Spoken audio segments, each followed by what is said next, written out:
En la reunión de hoy vamos a ocuparnos de la interacción estratégica, un tipo de acción social en el que intervienen dos o más agentes. Para eso vamos a tomar como modelo explicativo la teoría de los juegos. Básicamente lo que hace la teoría de los juegos es entender la intervención de dos o más actores dentro del juego como si estuvieran desempeñándose dentro de una competencia. Y este tipo de interacción presenta una estructura, es decir, un conjunto de elementos que están entrelazados entre sí. Veremos nosotros, y los vamos a mencionar ahora, y a lo largo del desarrollo vamos a ir explicando cada uno de ellos cuáles son esos elementos de la estructura, sus componentes, los tipos de interacción, cuáles son las condiciones y finalmente cuáles son los factores que modifican la intervención o la participación de los jugadores dentro de la interacción. Comencemos con los componentes. Estos componentes están en cualquier interacción estratégica. El primero es el que tiene que ver con los agentes, es decir, no pueden faltar jugadores. En segundo lugar, siempre hay un objeto que está en juego. En tercer lugar, hay reglas que regulan el comportamiento de los jugadores. En cuarto lugar, cada uno de ellos desarrolla una estrategia del juego. Y por último, toda interacción concluye con un resultado. Ustedes vean en esta imagen que están presentes cada uno de los componentes de la interacción. O por lo menos en la imagen después algunos se deducen, ¿no es cierto? Están los jugadores, está el terreno de juego, en este caso es el tablero, está el objeto que consiste en ganar la partida, el juego tiene sus reglas, cada uno de los jugadores ha desarrollado una estrategia y finalmente hay un resultado. Uno gana y el otro pierde. Bueno, está en este caso también la posibilidad de las tablas o el empate. Bien, pasamos ahora al otro componente de la estructura que tiene que ver con los tipos de interacción. Y aquí vamos a mencionar dos. Hay dos grandes tipos de interacción dentro del marco de la teoría de juego. Por un lado, la interacción competitiva de sumas constantes y por otro lado, la interacción no competitiva de suma no constante.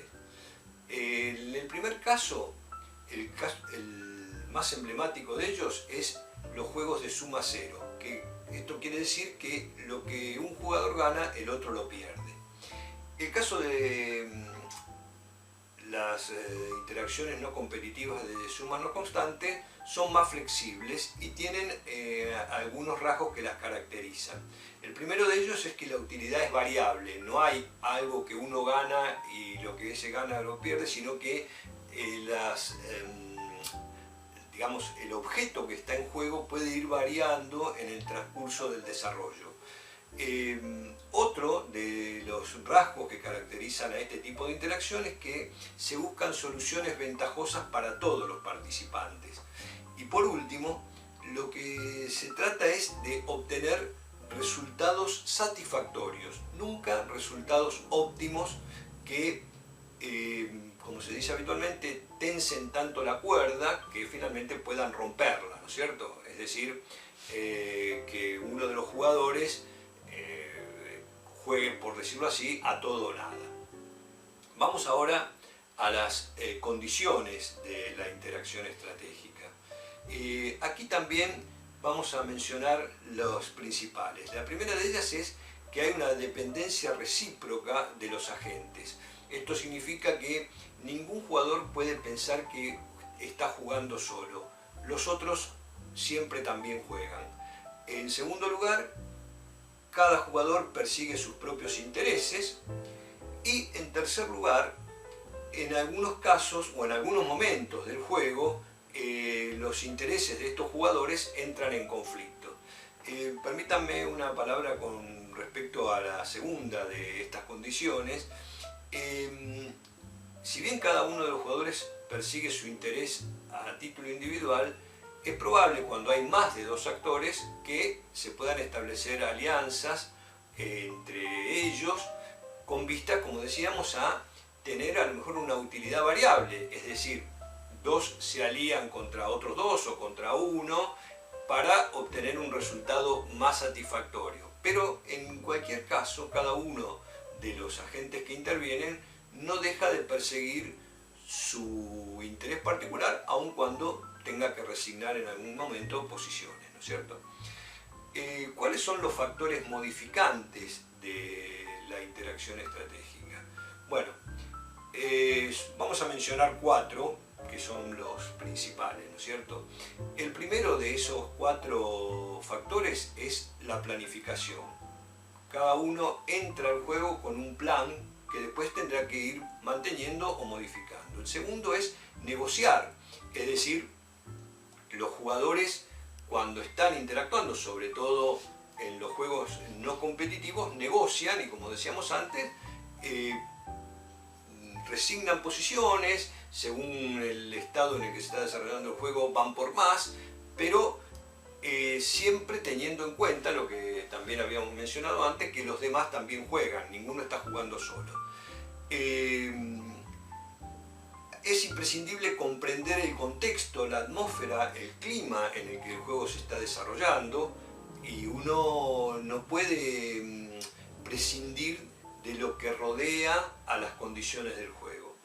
Y finalmente, el cuarto es algo que ninguno puede perder de vista. Siempre hay algún jugador que es capaz de llevar adelante dentro del juego comportamientos irracionales. ¿Esto qué significa? Que es posible que alguien dentro del juego utilice la máxima ganar o ganar, y en esas condiciones, por ejemplo, redoble las apuestas cuando los otros a lo mejor esperarían un comportamiento más negociador. Bien, veamos en esta imagen cuál es la máxima que en general llevan consigo cada uno de los jugadores que intervienen en una interacción estratégica. De lo que se trata es que en cada momento cada uno elija la estrategia que, de acuerdo a lo que las reglas permiten, le permita obtener el resultado más favorable. Piensen ustedes que aquí en general estamos pensando siempre en el tipo de interacción que mencionamos en segundo lugar, en los juegos no competitivos de sumas no constantes, ¿no?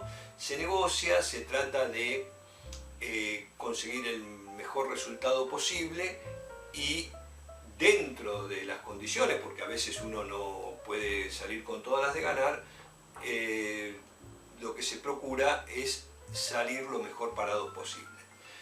El ejemplo clásico que resume la interacción estratégica es el dilema del prisionero. Ustedes en la bibliografía van a tener un apunte que explica muy brevemente en qué consiste el dilema del prisionero y que se ha erigido como un caso paradigmático de la interacción estratégica. Bien, esto ha sido todo por esta reunión. Nos encontramos la próxima semana para desarrollar otro de los temas que forman parte de este curso, Acciones Individuales y Comportamiento Social. Hasta entonces.